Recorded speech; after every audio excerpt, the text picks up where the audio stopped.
Comment précisément, concrètement, un pays peut-il réduire ses émissions de gaz à effet de serre? Regardez ce reportage tourné en Côte d'Ivoire par nos envoyés spéciaux Jérôme Garé et Kwame Ndri.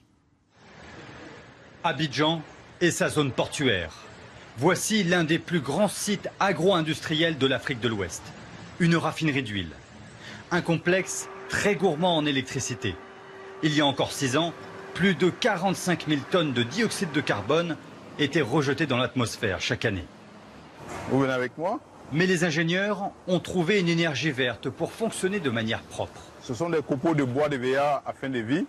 Alors nous les utilisons ici pour produire de la vapeur pour notre raffinerie. Du bois mort bon marché pour produire de la vapeur, sans danger pour l'environnement. Cette chaudière écologique a été financée par la compagnie ivoirienne. Avantage supplémentaire, pour chaque tonne de CO2 en moins, l'entreprise gagne un crédit carbone qu'elle peut revendre. Le marché international du carbone a été mis en place par le protocole de Kyoto. Objectif, inciter des investisseurs étrangers à financer des ouvrages moins polluants.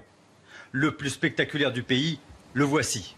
4 km de long, 500 millions d'euros pour ce barrage sur 2 niveaux. Ce projet a été bâti avec des fonds chinois. Le plus grand barrage hydroélectrique de Côte d'Ivoire. Chaque année, il rapporte plus d'1 demi-million de crédits carbone.